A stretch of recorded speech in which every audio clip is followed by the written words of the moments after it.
Bonjour et bienvenue dans ce podcast Le Mur des Réussites. Nous allons partir à la rencontre de personnes qui ont grandi au Havre, à la Marouge, au Bois de Bléville et au Mont-Gaillard. Ils vont partager avec nous leur parcours, les bons souvenirs, les doutes, les déclics et ce qui les anime aujourd'hui. Épisode 3. Les études et ses parents ont joué un rôle essentiel dans les choix de Betty. Bonne écoute. Est-ce qu'il y a des gens qui vous ont marqué alors vous m'avez parlé de Farine, mais est-ce qu'il y a d'autres personnes comme ça qui ont été marquantes, stimulantes, un peu La plupart de mes instituteurs à Jacques Prévert, j'essaye de les remettre avec les bonnes classes. Monsieur Ducroc, au CP, Monsieur Mulot, j'adorais Monsieur Mulot, et Madame Delannoy, vraiment. C'est la personne la plus gentille.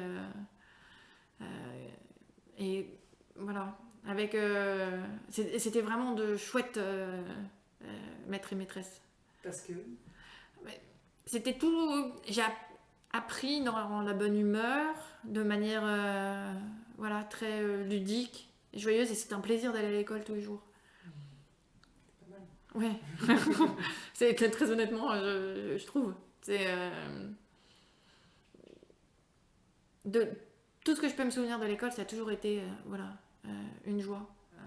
La lecture, c'est l'apprentissage de la lecture, c'est ce qui a vraiment changé. Et je sais du coup que j'ai beaucoup appris comment j'avais appris à lire, parce que j'ai absolument voulu apprendre à mon petit frère, ce qui fait qu'il a lu super tôt, parce que je voulais être sa maîtresse et je voulais que lui aussi puisse le plus vite possible apprendre à lire. Le monde entier que ça offre, c'est il y a zéro frontière et zéro barrière une fois qu'on sait lire. Pas les mathématiques. J'ai très vite compris que tout ce qui était scientifique n'était pas pour moi. Je n'ai pas du tout un esprit logique et cartésien. Le fait de ne pas avoir fait d'études scientifiques, c'est pas un regret, c'est pas, c'est même pas une question ou comment... Non, alors c'est pareil au lycée où j'étais. En plus, François 1er, la seule filière qui comptait, c'était la filière scientifique. Bon, si tu faisais économique et social, tu pouvais t'en sortir un peu, mais alors littéraire... Donc, moi, c'était ma filière à tout prix, quoi. C'est pareil, je trouve ça tellement dommage pour la personne qui pense que parce que tu fais littéraire, tu vaux moins qu'un enfant qui fait scientifique. Voilà. Donc non, je crois que j'aimais bien cocher les cases. Tout ce qui a priori nous donne des points en moins. Ouais. Fille du Bois de Bléville qui fera littéraire. Est-ce que si, jusqu'à vos 18 ans à peu près, s'il y avait des choses à faire autrement, ou il y a des choses que vous feriez autrement ou non? Jusqu'à mes 18 ans, j'essaierai juste d'être un peu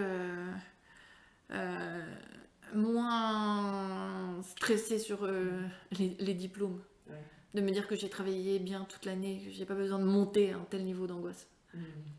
Parce que le brevet et le bac, ça a été compliqué. Oui. Ouais. Qu'est-ce qui était un moteur pour continuer malgré l'angoisse? Mon moteur, ça va rentrer un peu plus dans l'histoire familiale de mes parents, mais mes parents ont tous les deux une histoire un peu compliquée. Ma mère vient de la DAS et ce genre de choses. Et il y a toujours eu cette supposition que ça allait être plus difficile pour des enfants venant de ce tissu-ci de réussir. Et depuis que je suis toute petite, j'ai jamais accepté qu'on puisse mettre cela sur mes parents. Et du coup, j'ai jamais accepté que je puisse échouer quelque part. Parce que j'avais besoin de prouver au reste du monde à quel point mes parents étaient merveilleux. Mes parents se sont